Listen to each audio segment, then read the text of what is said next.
beam. Tapos beam doon, may beam din yan dyan. Saka na lang natin yan, pag na-hollow blocks na natin, wala naman hollow blocks yan, pero lalagyan pa rin natin ng beam yan doon. Kahit pa paano, nakakwadrado yung ating tie beam. Okay. Dito, may beam pa tayo dyan sa ilalim. May abang tayo ng bakal dyan sa ilalim. Importante may beam yan para yung ilalim yan hindi lumabas doon. Hindi na inugot natin yung bakal nito, yung horizontal nya. Ayan, inuk natin ng 9mm. Ayan, ito lalagyan pa ng 9mm, binatak lang ng kawad. Sisisilin pa yan hanggang doon para hindi lumabas yung crack pagdating na panahon. Okay, ganun din yung nangyari dito mga boss. Yung nangyari naman dito sa isang poste, inilabas natin yung poste ng dating unit. Ayan, yung dating unit, tapos nakahook yan ng 10mm naman pinalagay natin. Ayan, nakahook din yan dyan sa kabila hanggang doon makarating sa taas para pagdating ng panahon hindi pa rin lumabas yung kanyang cut. Diba? So, naka-elegant finish tayo dito para hindi nakakaya sa ating client.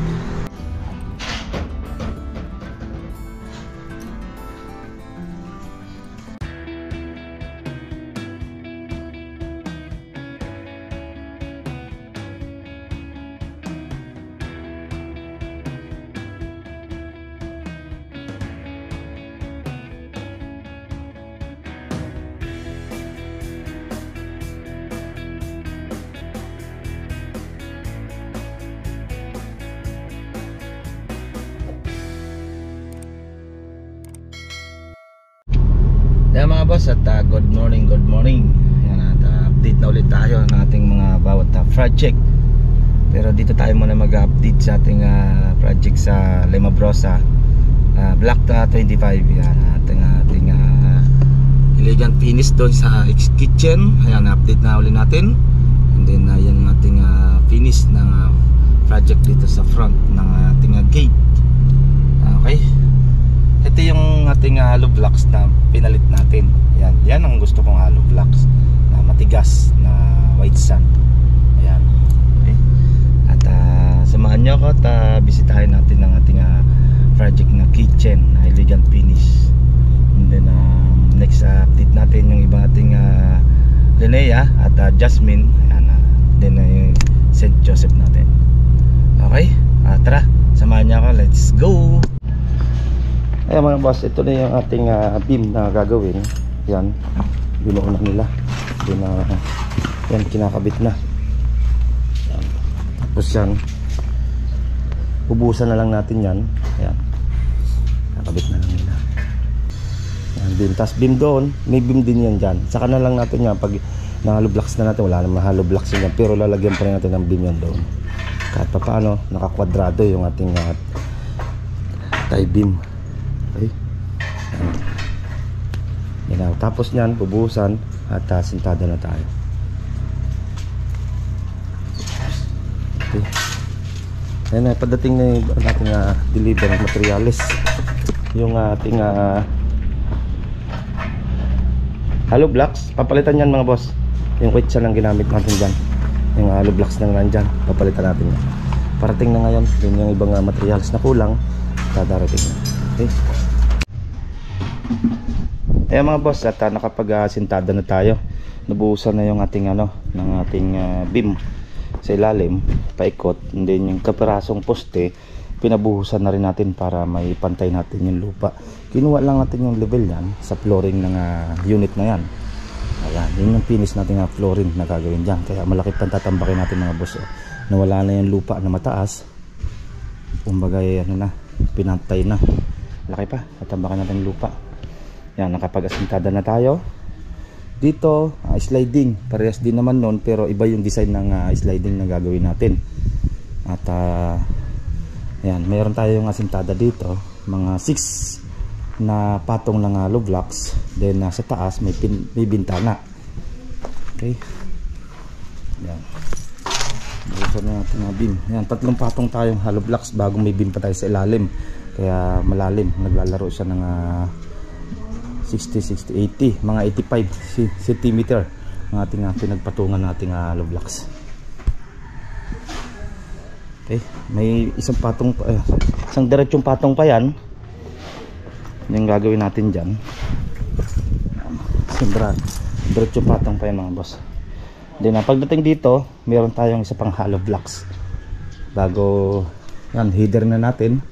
Header na tayo dyan. Malaking bintana niya mga boss. Naka lower yung ating tubular na gagawin natin dyan. And then yung sliding nito dito sa kaliwa, yung sliding naman tong isa dito sa kanan. Then meron yung cabinet na ilalagay dito. Kumbaga may grocery, dyan ilalagay. Then may cabinet din yan dyan sa taas mga boss. Then may cabinet din doon sa ilalim. Okay. Dito lang natin ilalagay yung sa lababo natin mga boss. Yan. Saka natin abangan yan. Madali na natin abangan yan. Yan, isang patong na lang yan. Hindi na dito isang hollow blocks din. Then header na tayo. Okay. Dito may beam pa tayo dyan sa ilalim. May abang tayo ng bakal dyan sa ilalim. Importante may beam yan para yung ilalim yan hindi lumabas doon. Then inugot natin yung bakal nito, yung horizontal nya. Ayan, inok natin ng 9mm. Ayan, ito lalagyan pa ng 9mm. Binatak lang ng kawad. Sisisilin pa yan hanggang doon para hindi lumabas yung crack pagdating na panahon. Okay, ganun din yung nangyari dito mga boss. Yung nangyari naman dito sa isang poste, inilabas natin yung poste ng dating unit. Ayan, yung dating unit, tapos nakahook yan ng 10mm naman pinalagay natin. Ayan, nakahook din yan dyan sa kabila hanggang doon makarating sa taas para pagdating ng panahon hindi pa rin lumabas yung kanyang crack. Diba? Naka-elegant finish tayo dito para hindi nakakaya sa ating client. Okay, ito sliding din doon. Then sliding din yan mga boss, yung pinto na yan, kaya tatlong sliding na door na ating gagawin dyan. Yan, nagiging dalawang pinto din yan. Gagawin natin sliding yan, isa dyan, isa dito, at isa doon sa dulo. Okay. Ayun, ito yung ating order na hollow blocks. Yan, napalitan na nila. And then yung S1 natin, papadeliver na ulit tayo. May graba pa naman. Okay, skip natin.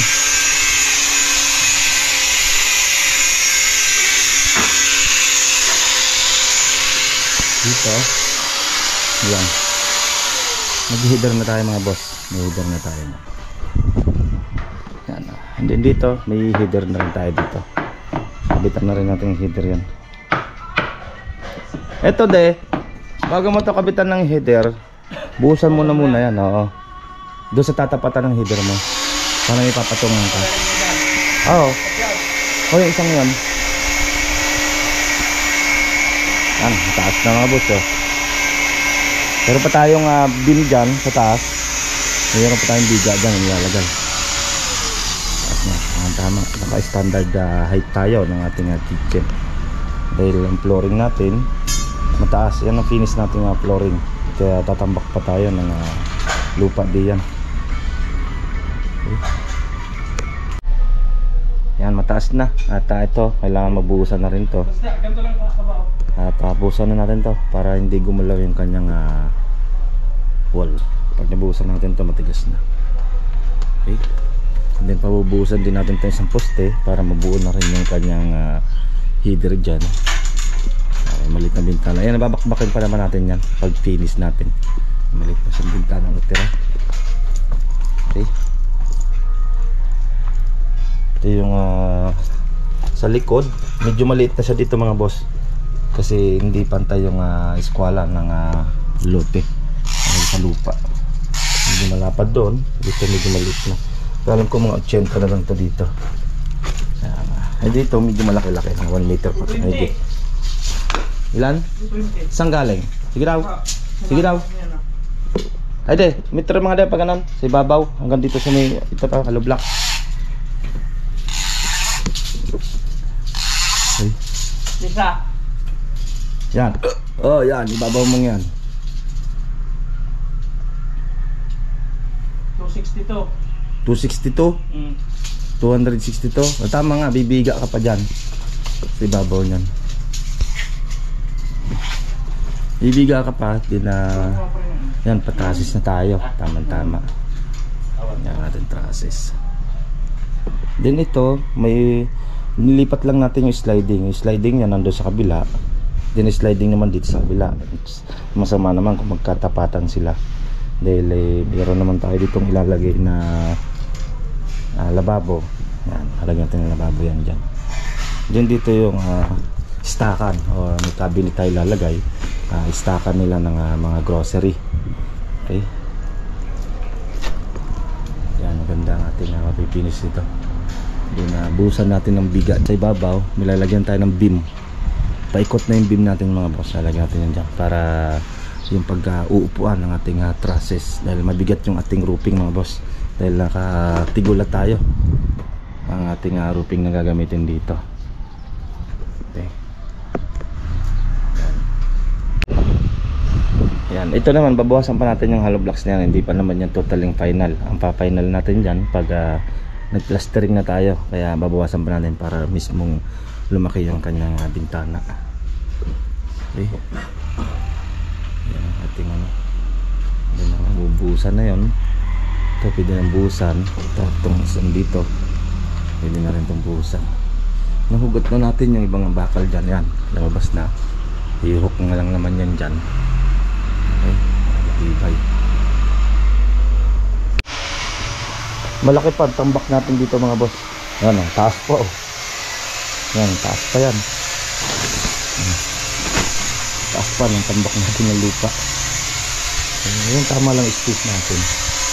Kaya balak ng client. Taniman to. Paikot.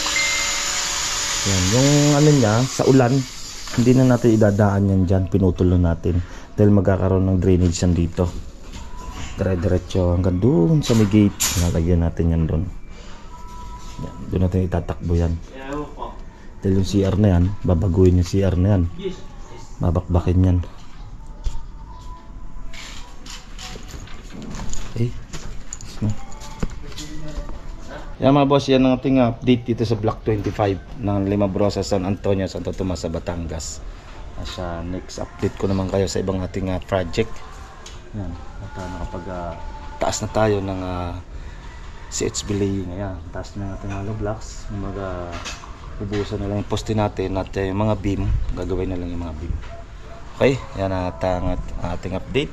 Hanggang dito na lang at ingat tayo. God bless. Bye bye. Ito pong J. Uragon Vlog, napakaganda po ng channel na ito, no? Tungkol po ito sa construction. Actual construction po ang channel na ito, no? Pag pinanood nyo po ito, panalo po kayo sa channel na ito. Napakaganda po ng mga video niya. Lalo na pong magaganda, no, yung mga iba't ibang design niya. Kakaiba po yung mga iba't ibang design niya sa mga kisame. Subukan nyo pong panoorin J. Uragon Vlog na ito. Matutuwa po kayo pag pinanood nyo po yung mga video niya. Maraming salamat po.